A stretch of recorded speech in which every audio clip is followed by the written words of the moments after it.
গাই গরু কিনে চাষার বাচ্চারা যদি দুধ ভাত খাওয়া শুরু করে তাহলে সব বুদ্ধিমান হয়ে যাবে। আর বুদ্ধিমান হলে পরে আমার সুদের ব্যবসার জন্য হুমকি। ও হ্যাঁ, এই জন্য তো খালুদানের সবসময় বলদ কেনার লিখে টাকা দেয়। খালুদান একটা কথা জিজ্ঞেস করতে চাইছিলাম, মানে আমার নিজের জানার জন্য আর কি। এই যে আপনি জায়গায় আর কি টাকা ধার দেন, তাকে গাই গরু কেনার জন্য নিষেধ করেন কিসের জন্য কন্ত? মানে আমি জানতে চাচ্ছিলাম আর কি। এই কথা তো 100 বিট কইছে খালুদান বেটা। তোর মাথার মধ্যে কি গোবর? তুই বেশি বুঝিস তাই না? গরু কিনে নিয়ে খালুদান কোনো কথাই কয় নাই। খালুদান কইছে যে গরিব মানুষে কিসের জন্য ঋণ দেয়, বড় লোকের টাকা মারি দেওয়ার একটা ভয় আছে, গরিব মানুষের কাছে টাকা মারি দেওয়ার কোনো ভয় নেই, তাই না খালুদান? ঠিক কইছি না?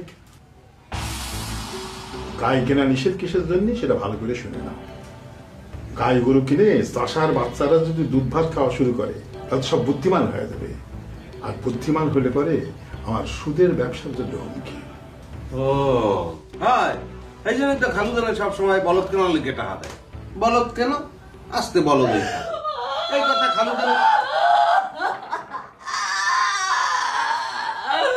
কি হয়েছে? কি কাজে কে খালুদান? মরছে কে না?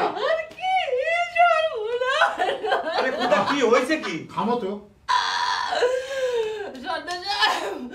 আমার মাথায় বাড়ি হয়েছে। আমার মুরগি ডাক কাল রাতে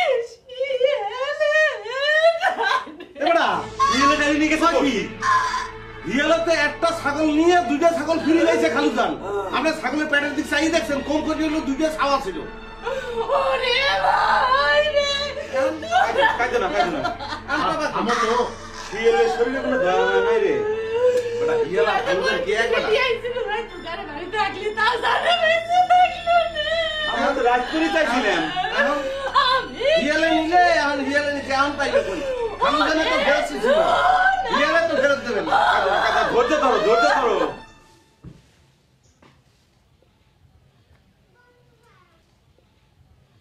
এই মাসুদ কা, এই সুন্দরী গলে গেছে, বাড়িটা এত শুনশান কেন জানো না কিছু? সুন্দরী তো সর্বনাশ হয়ে গেছে জহর ভাই, ছাগলটা শিয়ালে খায় ফেলাছে। সুন্দরী কাঁদতে কাঁদতে সর্দারের বাড়ির দিক দেখলাম দৌড় দিল। ছাগল শিয়ালে নিছে, তার জন্য সর্দারের বাড়ি যাওয়া লাগবে কি জন্য? তার কাছেই তো সব জহর ভাই, ছাগলের মালিক তো ধরবে গেলেই সর্দারি, ছাগল তো গেলই। এখন সর্দারের ঋণের টাকা সুদি আসলে কিরম করে শোধ হবি, এটাই তো বড় সমস্যা। তোমরা তো আমার কথা কোনো দামই দিচ্ছ না, কিচ্ছু হবি না। সুন্দরী সর্দারের কাছে যাবি না, দেখি সর্দার কি করবে পারে। গরিব মানুষ তো ভাই সাহস পায়নি। এই যে দেখেন আমার গরুটাকে জোর করে কারি লিবার জন্য কত বড়ি উঠি বড়ি লাগছে। আমি তো মুহির পার কয়ে দিছি যে দে বলা, তারপরেও তো মনের মধ্যে একটু ভয় ভয় করেই ভাই। হাজার হোক ওরা তো ক্ষমতাবান মানুষ। চুপ করো, ক্ষমতা ওই রক্ত চুষার ক্ষমতা ক্যাবা করে নাই হয়ে যাবার পারে, দেখবার পারবা। বাদ দাও, চলো বসি। সুন্দরী আসুন, এই বিপদের সময় ওদের তো একটু সান্ত্বনা দেওয়া লাগবে নাকি? চল, একলা মানুষ, আশেপাশে কেউ নাই, এই ঘুরে দেওয়া সমাজ, এই যে প্রবলেম।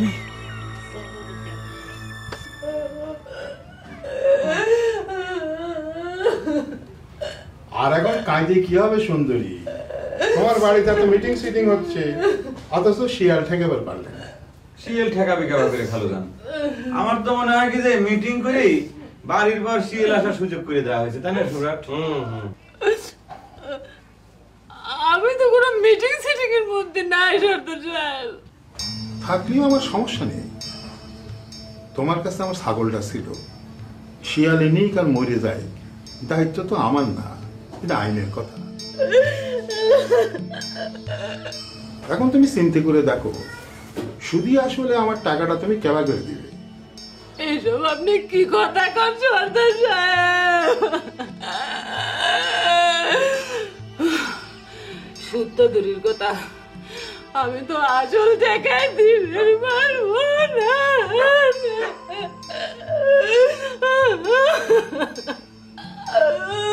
উপায় তো কোনো না কোনো ভাবে বাইর করা লাগবে সুন্দর।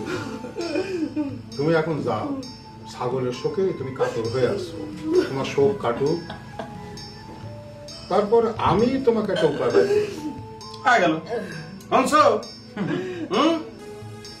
দেখছো খালুজানের ব্যক্তি গরিবের বন্ধু যে বলে কিসের জন্য বলে, এইরকম একটা বন্ধুর বিরুদ্ধে তোমরা মিটিং করো, যে ভুল করছো বাড়ি দিয়ে এর লিগে অনুশোচনা।